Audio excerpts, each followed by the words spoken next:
Advertising is a paid, sponsored message for a brand. The goal with that particular message is ultimately for you, in most cases, to buy the product. However, there are other goals that happen within that, and some of those are to change your attitude about something, to educate you about the particular product or brand. And so it is a brand communication. That is what advertising is it's telling a story about a particular brand. Yeah. Well, what I like about advertising is, it's constantly changing. That to me is always thrilling, but it's because it takes both right and left brain thinking.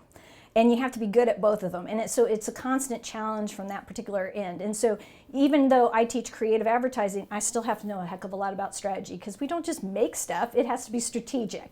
And so it's really good for thinking skills, for creative thinking. You don't have to be a creative, but you have to be a creative thinker, and you have to be a strategic creative thinker. And that's what I think is so interesting and fun about it. The other thing is I also like it from a psychological aspect. Consumer psychology is all of it. I mean, all of it is based on getting inside the mind of the consumer. So if you're one of those people that likes to people watch, or you like to meet someone and go, well, I can already figure out what their personality, this is the kind of major that would thrill you, because you do that constantly. And then you apply that to these messages. Well, the first step is, take some kind of intro to advertising course. That gives you a full range of what is done in the field and kind of gives you an idea of what it is. Most people, as I've already said, tend to say, you're an advertising major, oh, you make TV commercials. You learn a lot more than TV commercials. So that's part of it. The other thing is that we have a lot in common with marketing. So taking a basic marketing class so that you understand some of those fundamentals that are actually incorporated within advertising. I mean, some people actually call advertising marketing communication. The difference between the two is marketing is only business oriented. Advertising is not only business oriented, but we add in the communication component. So you're kind of like that double star, when you go out, that you're a great communicator, but you also understand the business field. And so that opens up what you can do from a career standpoint tremendously. I think we all kind of know it's the digital realm. Matter of fact, companies come to us all the time. They go, I can no longer control my brand. And that's our biggest challenge now, is there is no control over brands. Consumers have a voice, and they have a very loud voice that is very obvious. YouTube, postings online, blogs, and all these other kinds of avenues. And so it is changing so rapidly that it's hard to keep up. And we don't have the control over the brand that we used to have. Now, there are two different camps on that. Some people say, yes, we still do have some degree of control, and this is how we can control it. Some are like, we have no control. So, from an advertising standpoint, there still is some degree of control. You can still, kind of persuade, show certain kinds of messaging and things like that, but you also have to be incredibly honest, because they will catch you if you're not being incredibly honest. The other thing is ultimately what advertising has always been, but even more so today, is about brand storytelling. You have to tell the story of your brand, and you have to make that story something that resonates with your audience. All right, so I'd probably say one of the better brand storytellers is Starbucks.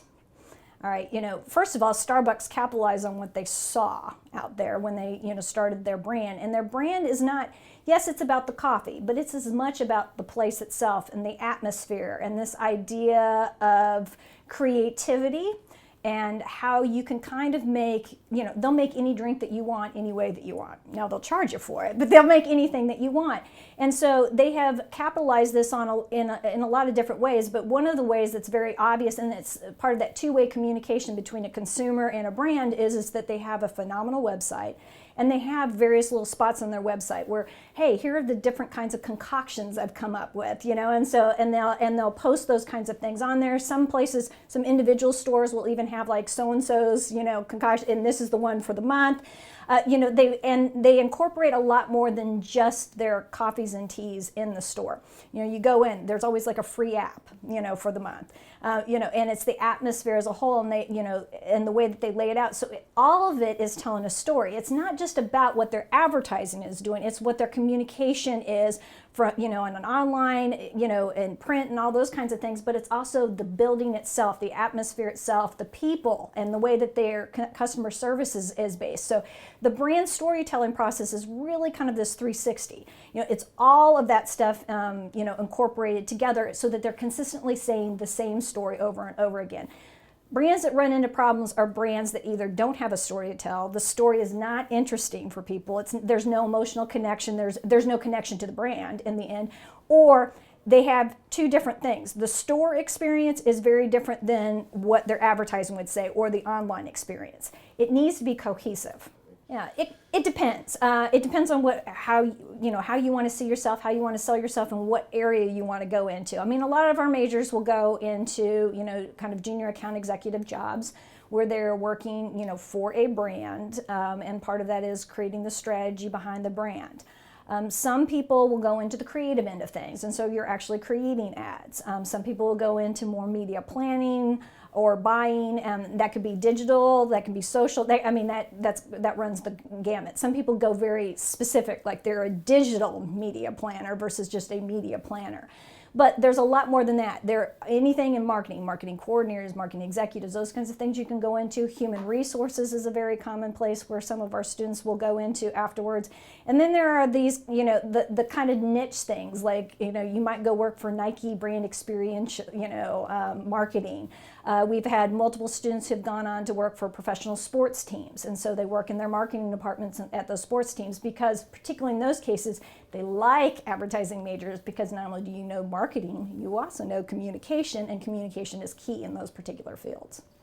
Well, that's always an interesting, because even the field itself, they're not sure where it's going.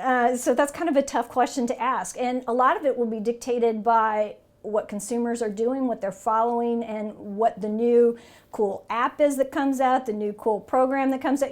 Twitter wasn't here, so many years ago, and so now we've got to incorporate Twitter. So I will say that the hot ideas or the hot areas right now, they generally have that title digital to it, or social media, which is kind of broad, but truthfully, they tend to use the two synonymously.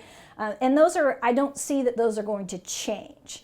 What will probably happen is they're going to become such second nature. It's just part of the marketing mix. It's just part of what we do, that they'll tend to over time drop those particular names and just call you a planner or a strategist, because it's implied within that term.